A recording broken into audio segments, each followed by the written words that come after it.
What's up guys, you're watching the Sid Show, and if you're a new man channel, then don't forget to subscribe. And like today our topic is PlayStation 4 error, and the error is E-82000102 issue adding funds into your child account. So I'm just going to share my screen on my left side, and here we are. Go to settings here simply, and you just go to the parental control and PS4 system restriction, and here we are.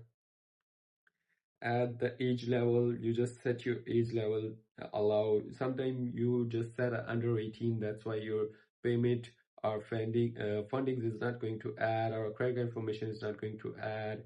And here's something you're having a different country and a region in your child account, that's why your funds is not going to add it. So you just add here in your child account, you must check the region, which region fund you have it, you must have the same. If you adding a credit card information, also must have a same, and set your age level also. So that's how you can do it. And if you want to ask me a question, then leave a comment in the comment box. See you soon for the next one.